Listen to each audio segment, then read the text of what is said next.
नमस्कार दोस्तों, स्वागत है आपका देवभूमि करियर पॉइंट पर। आशा करता हूँ आप सभी लोग स्वस्थ होंगे, काफ़ी अच्छी आपकी स्टडी चल रही होगी। तो देखिए, सामान्य हिंदी रिवीजन क्लास महाकुंभ का आज भाग 21 है। लास्ट जो 20वां भाग आया था उसमें हम एक टॉपिक का अध्ययन कर रहे थे, क्रिया का। ठीक है, तो उस टॉपिक में क्रिया जो चैप्टर था मैंने आधा आपको पढ़ा दिया था और उसमें मैंने आपको बताया था जो क्रिया का विभाजन था, रचना कर्म के आधार पर या बनावट के आधार पर क्रिया, अकर्मक क्रिया और सकर्मक क्रिया हमने देख लिया था। उसके बाद हमने एक कर्मक क्रिया देखा, द्विकर्मक क्रिया देखा और साथ ही फिर हमने देखा मूल धातु क्या होती है और यौगिक धातु क्रिया अच्छे से समझ पाए होंगे। ठीक है, तो अब आज टॉपिक इससे आगे बढ़ाएंगे। तो आज हम देखेंगे जो यौगिक धातु की रचना है। तो यौगिक धातु बोल सकते हैं या यौगिक क्रियाएं जो है, धातु में प्रत्यय लगाने से अकर्मक और सकर्मक एवं प्रेरणार्थक क्रियाएं बनती हैं। और अकर्मक सकर्मक तो हम पढ़ चुके हैं, तो आज हम पढ़ेंगे प्रेरणार्थक क्रिया क्या होती है। ठीक है, संज्ञा या विशेषण शब्दों से नाम धातु क्रिया बनती है, ये भी महत्वपूर्ण है। एंड अनेक धातुओं को संयुक्त करने से संयुक्त क्रियाएं बनती हैं।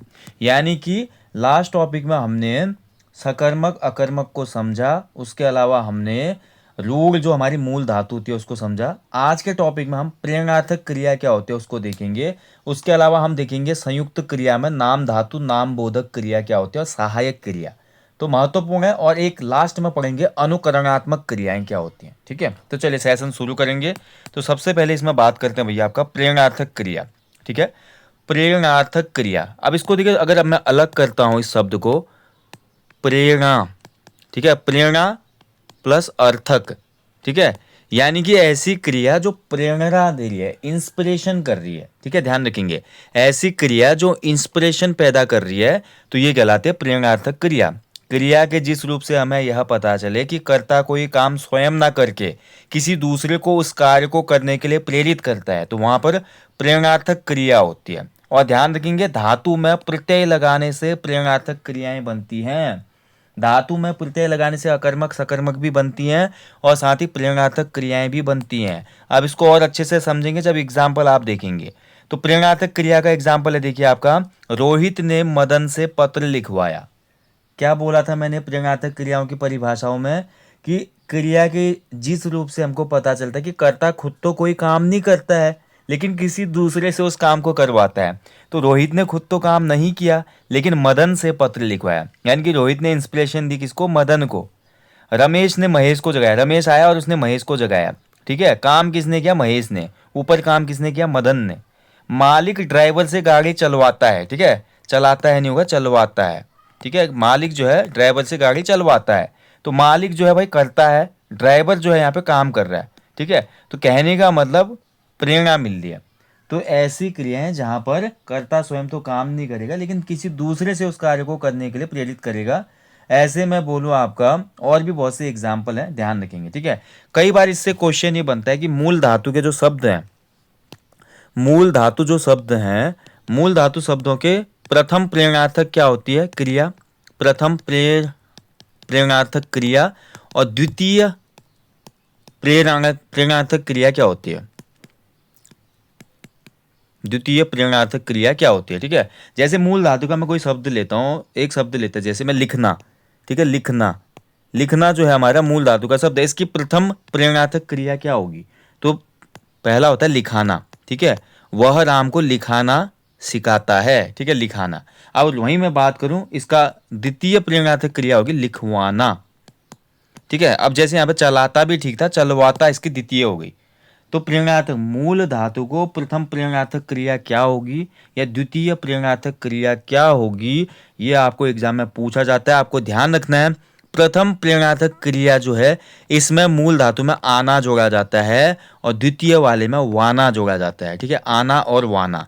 एग्जाम्पल के तौर पे एक शब्द और लेते हैं हम, देखिए आपका, जैसे मैं लिखूं सुनना। ठीक है, सुनना में जब हम आना जोड़ेंगे तो क्या हो जाएगा, सुनाना। ठीक है, सुनाना।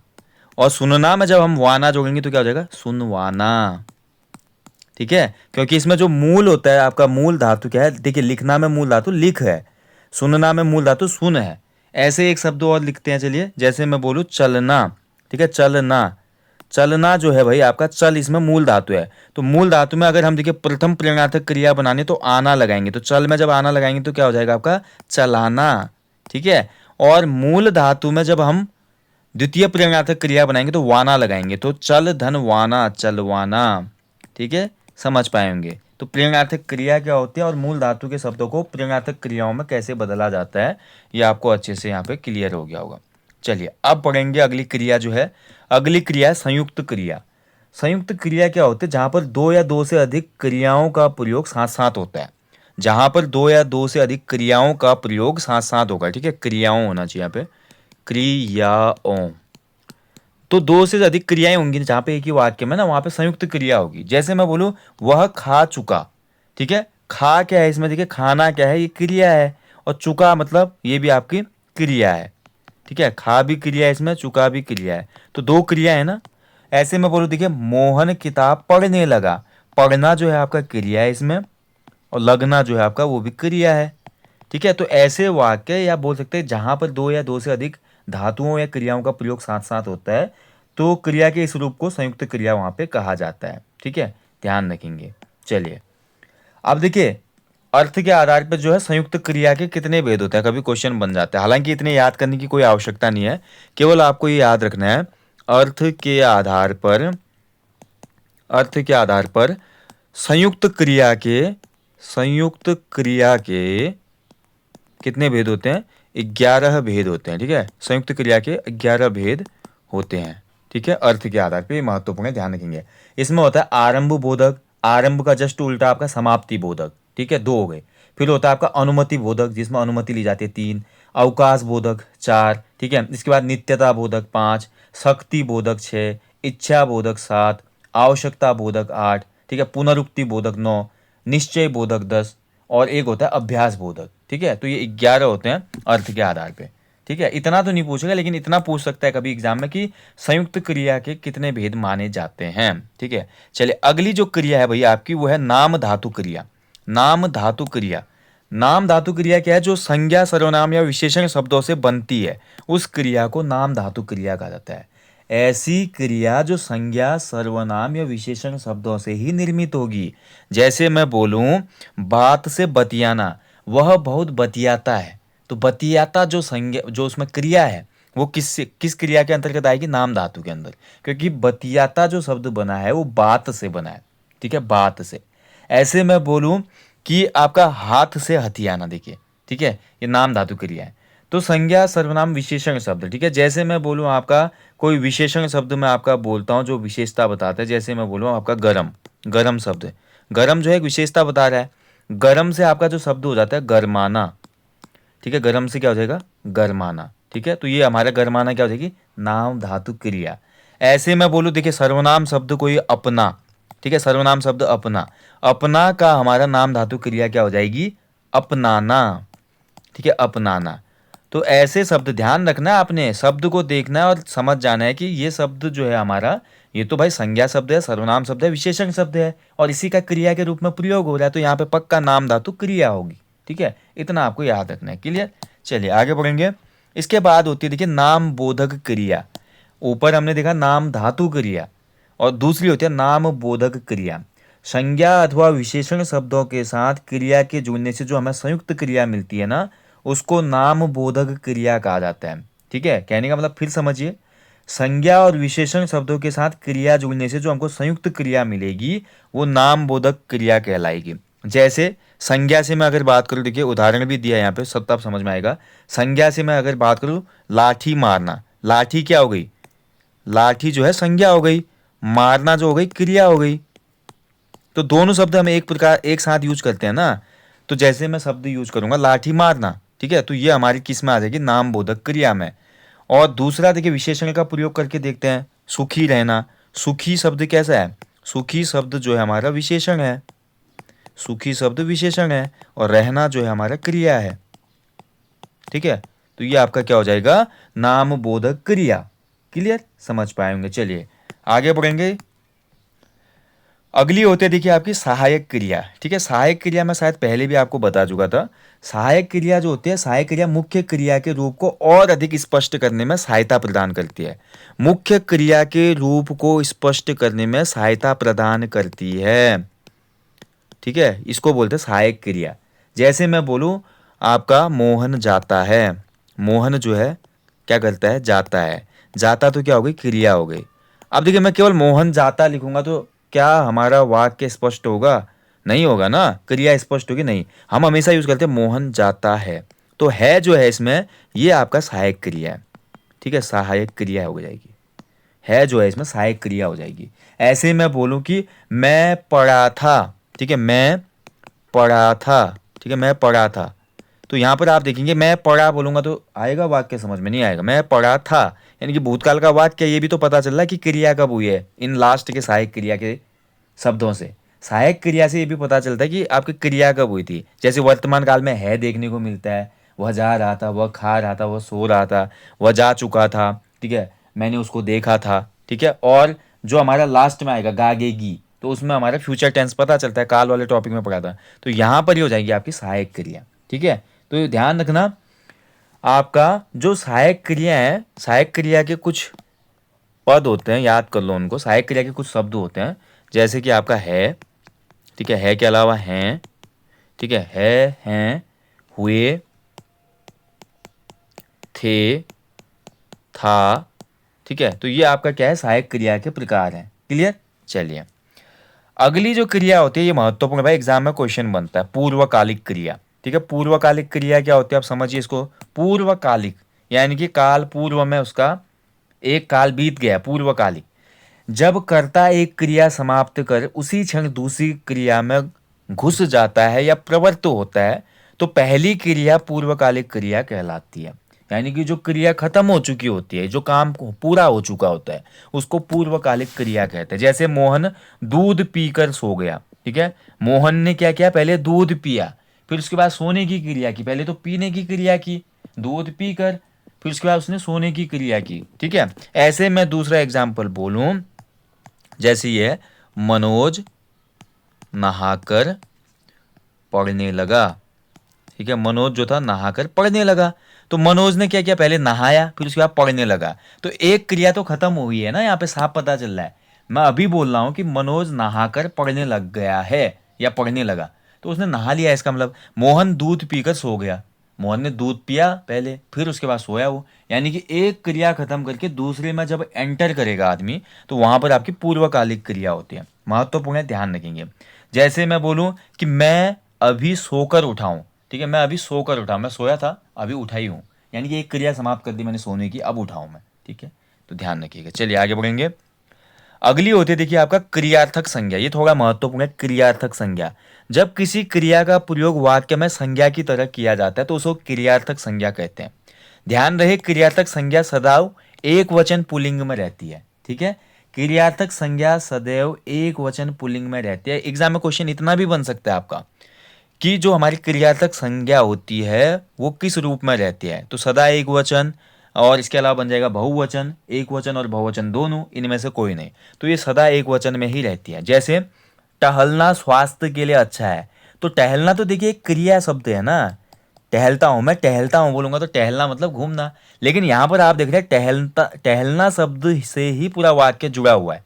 टहलना स्वास्थ्य के लिए अच्छा है, तो यहाँ पर जो क्रिया शब्द था टहलना, वो एक संज्ञा की भांति व्यवहार कर रहा है। ठीक है, तो यही है, जब किसी क्रिया का प्रयोग वाक्य में संज्ञा की तरह किया गया हो तो उसे क्रियार्थक संज्ञा कहते हैं। जैसे देखिए, देश के लिए मरना गौरव की बात है। ठीक है, अगला है देखिए, देश के लिए मरना गौरव की बात है। तो देश के लिए मरना, अब मरना यहाँ पे क्रिया शब्द नहीं है, मरना का जो प्रयोग किया गया देश के लिए मर जाना। ठीक है, तो ये हमारा हो जाएगा संज्ञा की तरह प्रयोग हुआ है, तो ये गौरव की बात है, तो यहां पर आपका हो जाएगा क्रियार्थक संज्ञा। ठीक है, समझ पाएंगे। चलिए आगे बढ़ेंगे, अगली क्रिया देखेंगे। भाई देखिए, क्रिया के बहुत से भेद होते हैं। अब हम तो बचपन से बस सकर्मक अकर्मक ही देख रहे हैं, ऐसा नहीं है, बहुत सी क्रियाएं होती हैं। अगली होती है अनुकरणात्मक क्रियाएं, ध्वनियों के अनुकरण से बनने वाली क्रियाएं।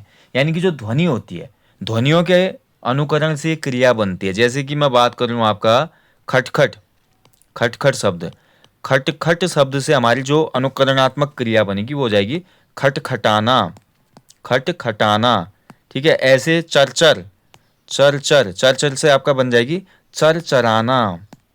ठीक है, ऐसे आपका थर थर कांपना बोलते हैं ना, थर थर, थर थर से आपका बन जाएगा थर थराना। ठीक है, यानी कि ध्वनि, जो ध्वनि के अनुकरण से बनने वाली क्रियाएं होती हैं वो अनुकरणात्मक क्रिया कहलाती है। ठीक है, ध्यान रखेंगे। अगला देखिए सजातीय क्रिया। सजातीय क्रिया क्या होती है? ऐसी क्रियाएं जिसमें कर्म और क्रिया दोनों एक ही धातु से बनकर प्रयुक्त होते हैं। यानी कि इसमें कर्म और जो हमारी क्रिया होगी ना वो एक ही धातु से बनी होगी। देखिए महत्वपूर्ण है सजातीय क्रिया। सजातीय में क्या होगा आपका? कर्म और क्रिया दोनों एक ही धातु से बने होंगे। जैसे एग्जांपल दूं मैं इसका कि वह अनेक बोली, वह अनेक बोलियां बोलता है। ठीक है, वह अनेक बोलियां बोलता है होगा, है नहीं होगा। तो बोलना क्या हो जाएगा इसमें? क्रिया। ठीक है, और क्या बोल रहा है वो? बोलियां। बोलियां क्या हो जाएगा? कर्म, क्योंकि बोलने का इम्पैक्ट बोलियों पे पड़ रहा है। तो ये हमने सकर्मक में देखा था।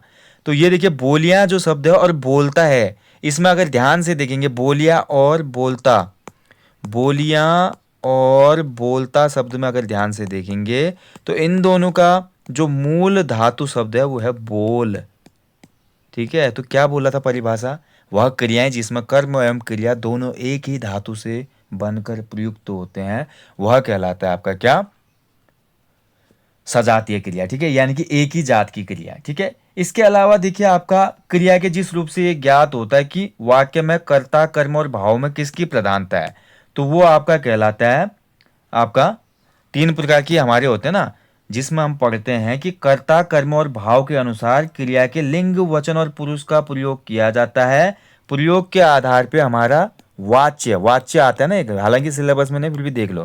क्रिया आपकी समाप्त हो चुकी है, अब हम वाच्य देख रहे हैं। वाच्य क्या होते हैं? तो क्रिया के जिस रूप से ये ज्ञात होता है कि वाक्य में कर्ता कर्म और भाव में किसकी प्रधानता है उसको ही वाच्य कहा जाता है। ठीक है, वाच्य होते हैं 3 प्रकार के। पहला होता है आपका कर्तृवाच्य, पहला होता है कर्तृवाच्य। दूसरा होता है आपका कर्मवाच्य। ठीक है, और तीसरा होता है इसमें आपका भाववाच्य।